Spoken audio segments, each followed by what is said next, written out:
Germán. En Estados Unidos hay un proceso, se conocen como los Centros de Emergencias a Respuestas Cibernéticas, o también se les conoce como los CERT, y ya están contemplados por la Agencia Nacional de Ciberseguridad y Protección de Infraestructura Crítica.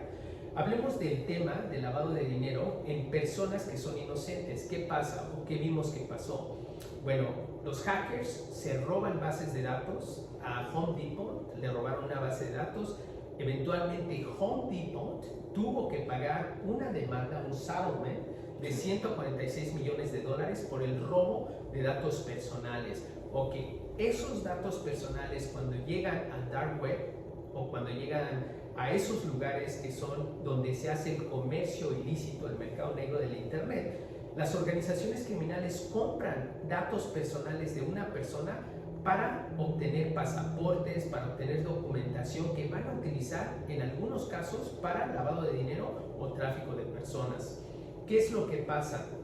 Cuando su nombre, apellido, todo eso que es Personal Identifiable Information se vende en el dark web o en el mercado negro, las organizaciones criminales utilizan esa información para actividades ilícitas, como es el lavado de dinero. Y aquí hay un problema serio y un problema grave. ¿Por qué? Porque el gobierno de Estados Unidos dice, bueno, es la responsabilidad de las personas proteger su información y proteger todo lo que los puede vulnerar. Es decir, si yo le presto mi licencia de manejar a una persona y esa persona tiene un accidente y deja el carro y deja la licencia, bueno, van a decir, si tú prestaste la licencia es tu responsabilidad.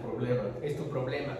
El otro tema también que suele suceder aquí es de que la ley también castiga a las empresas que hackearon y les robaron datos personales de sus clientes o datos financieros, y por eso en Estados Unidos la ley ha evolucionado mucho en la parte digital por toda esta transformación digital.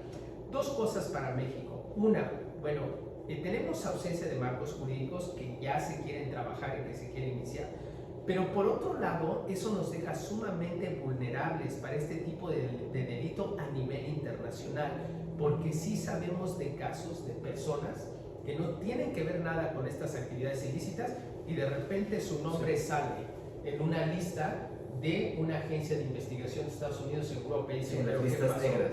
Exacto, es sumamente delicada esta parte y yo creo, Germán, que sería muy bueno hacer el workshop, hacer la presentación para hacer esos blindajes a empresarios, pero también gubernamentales, principalmente cuando son personas con cargos públicos que no queremos que se vean implicados en una situación de esto. De por sí tenemos un problema con las noticias falsas y la desinformación, pero imagínate, pasa una actividad de ese tipo, alguien que es inocente, se le puede fabricar el caso en Estados Unidos o en Europa y lamentablemente en lo que se clarifican las cosas, pues esa persona puede ser afectada financieramente, pero también su reputación y su credibilidad.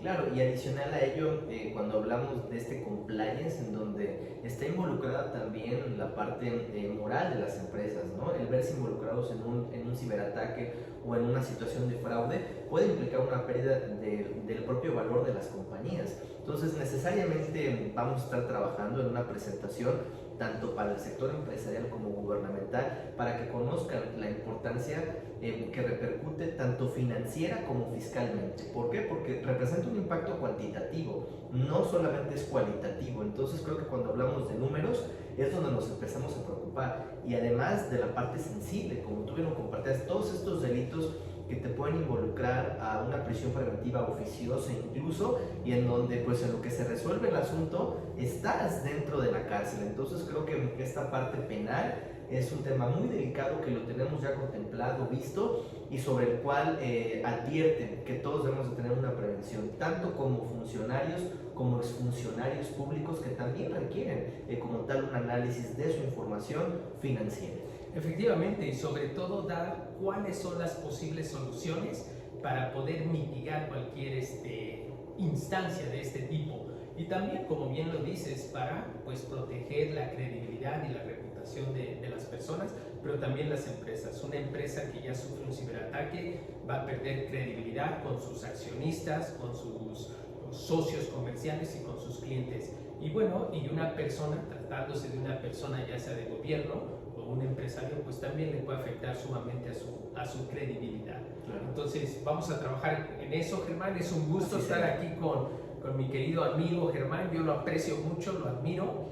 Y bueno, va a ser una buena etapa y bueno, traer a ustedes, empresarios, gente de gobierno, soluciones para poder mitigar y que estén seguros, blindados cibernéticamente y financieramente. Estaremos trabajando muy de la mano y igualmente para mí un placer, un gusto que podamos de alguna manera hacer este tipo de servicio que hoy requieren, ¿no? O sea, hoy el público lo está demandando y sobre todo creo que es necesario no solamente para México, sino para todos los países. ¿Por qué? Porque nos encontramos en un mundo globalizado, que está más enfocado en la globalización digital y que advierte, como tú bien lo compartías, el primeramente identificar los riesgos y de esta manera que estén identificados, mitigarlos. Sí, efectivamente. El mercado hoy en día es global, ya no somos locales, ya somos globales, ya obedecemos a reglamentos, a normas jurídicas, a compliance internacionales. Entonces, si queremos ser exitosos como empresarios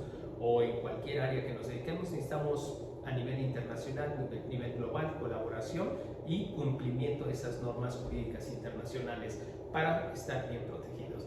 Es un gusto para mí estar aquí en Puebla, aquí con mi amigo Germán. Y bueno, ahorita nos vamos a ir a comer algo de comida local.